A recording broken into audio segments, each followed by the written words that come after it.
बिस्मिल्लाहिर्रहमानिर्रहीम। अस्सलाम वालेकुम व्यूअर्स, कैसे हैं आप सब? उम्मीद है सब खैरियत से होंगे। Welcome again to my YouTube channel.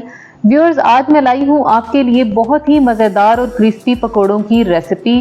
पकोड़े खाना किसे पसंद नहीं होता, बारिश तो बस एक बहाना है। व्यूअर्स, अगर आप इस रेसिपी को फॉलो करके पकोड़े बनाएंगे तो आपके पकोड़े बहुत ही ज़बरदस्त बनेंगे और सब आपकी तारीफ़ करेंगे। तो चलिए चलते हैं रेसिपी की तरफ, जिसके लिए सबसे पहले हम लेंगे 3 आलू और उनको छील लेंगे। इसके बाद इनको लंबे और बारीक स्लाइसेस में काट लेंगे। ये आप लोग शेप देख सकते हैं कि किस शेप में इनको काटना है। इसके बाद एक दरमियाने साइज का प्याज लेंगे और उसको भी बारीक लंबाई में काट लेंगे। फिर इसके बाद इसमें 1 से 1.5 टेबल स्पून हरा धनिया शामिल करेंगे, 2 से 3 हरी मिर्चें शामिल करेंगे। इसके अलावा 1 टेबल स्पून कुटी हुई लाल मिर्चें ऐड करेंगे,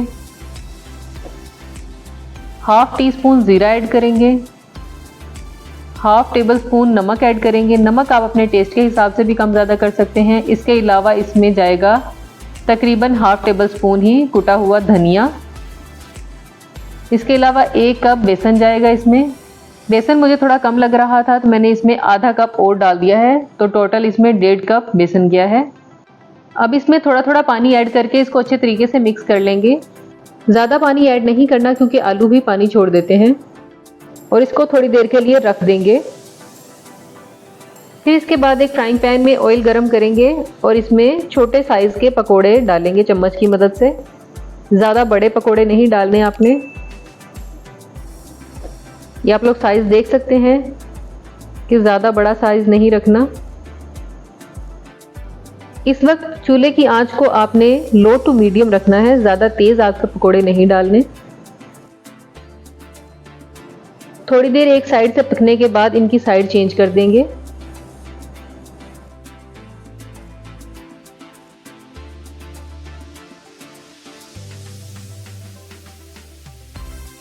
और इनको स्पैचुला की मदद से हल्का हल्का प्रेस कर देंगे। ये आप लोग देख सकते हैं कि कैसे करना है।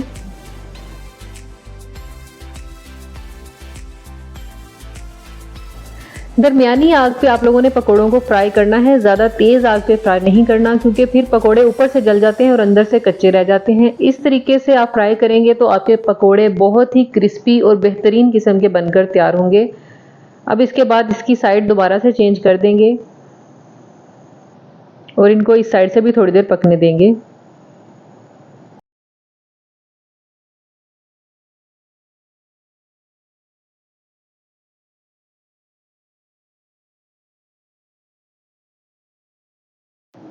ये आप लोग देख सकते हैं कि बड़ा ही बेहतरीन किस्म का हमारे पकौड़ों का कलर हो चुका है और ये देखने में ही कितने क्रिस्पी लग रहे हैं।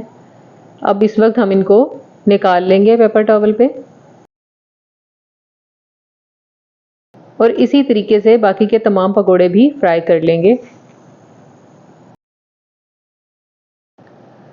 पकौड़ों की शक्ल ही बता देती है कि वो कैसे तैयार हुए होंगे। तो ये आप लोग देख सकते हैं कि देखने में ही कितने प्यारे लग रहे हैं और खाने में तो ये इससे भी ज़्यादा लाजवाब थे।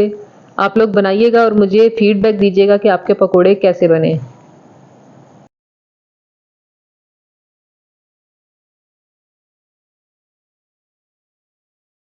अगर आपको मेरी वीडियो अच्छी लगी हो तो इसे थम्स अप दीजिएगा और इसे अपनी फैमिली और फ्रेंड्स के साथ ज़रूर शेयर कीजिएगा।